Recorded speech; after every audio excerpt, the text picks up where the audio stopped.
Hello, my name is Matthew. I work at Stanbridge's Hobbies, and I'm just doing this video for the beginner, just to help understand how a fuel-powered or nitro-powered vehicle works, how to set it up from new, how to start it, how to stop it, and just really the basics, just to make it a more enjoyable experience, and hopefully not have too much frustration or aggravation involved.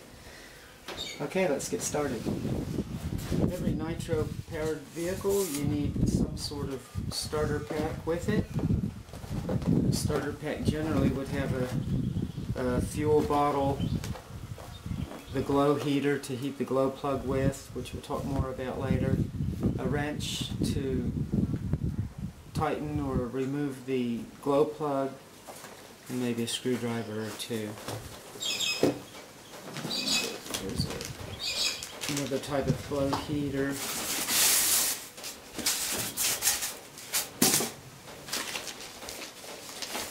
The instructions you should always keep in a safe place. They'll have part numbers in them, exploded views of how to get to things if you have to take it apart to repair it. There's a 1/10 nitro on-road car. And let's see, there's a failsafe, which isn't required, but it is a good idea. So generally, just straight out of the box, most of the cars the cars we'll be talking about come built and ready to go, basically. You do have to just put fuel in them and the batteries and set them up and get them started. So we'll take the body shell off and put that aside. And there's the basic pull start nitro motor 4-wheel drive on-road car. I'll put the body clips aside, not to let it expose.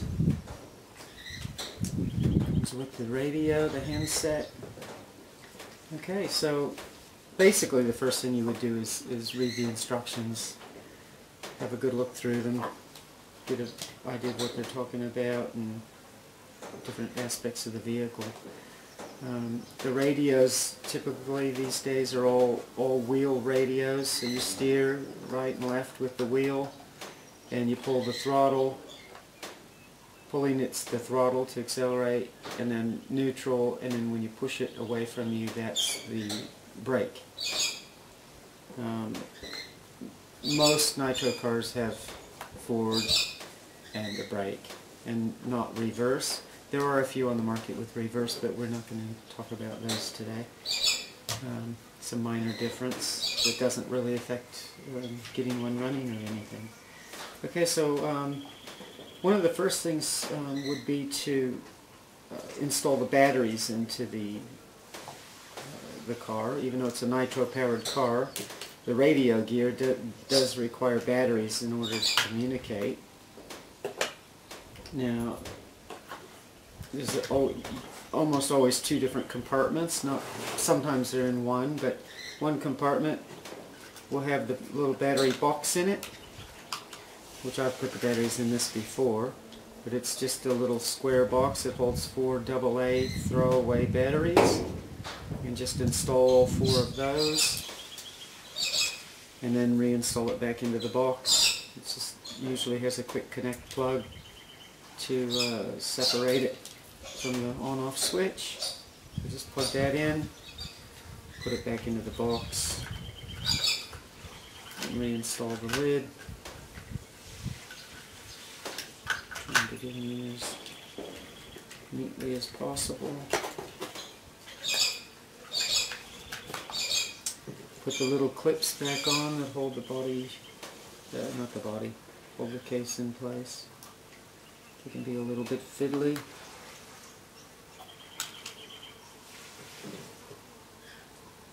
Mosquito.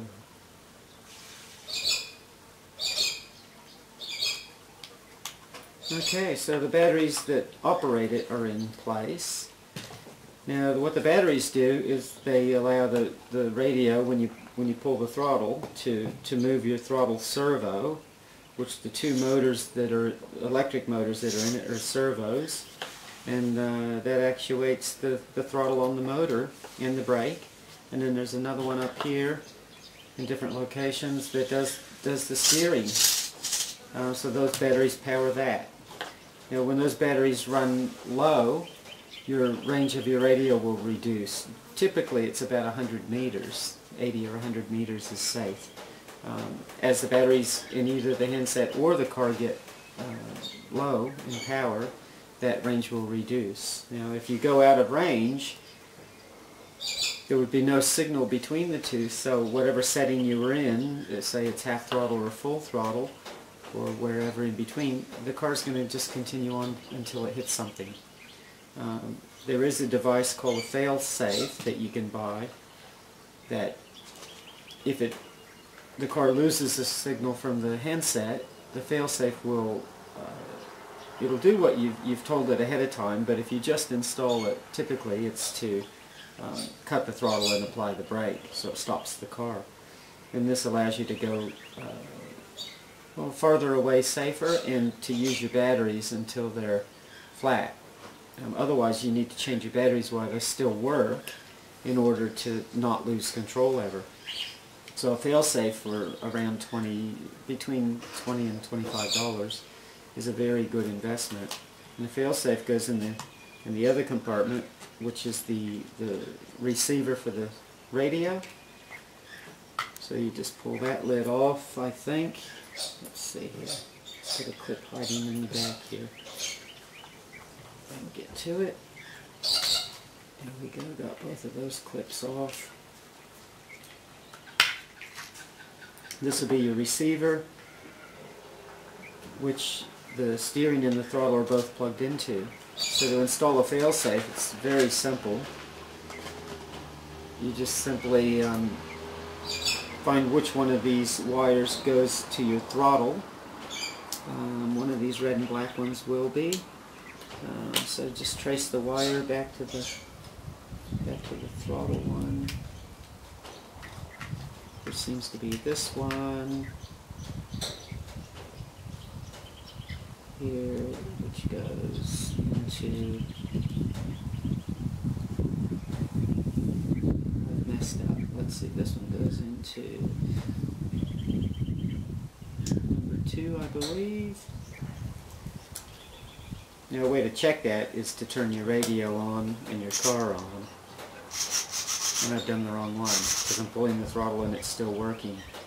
So we'll turn this off and we'll plug number 2 back in. And we'll pull out number 1. And it just depends on the radio and how it's set up as to which one it is.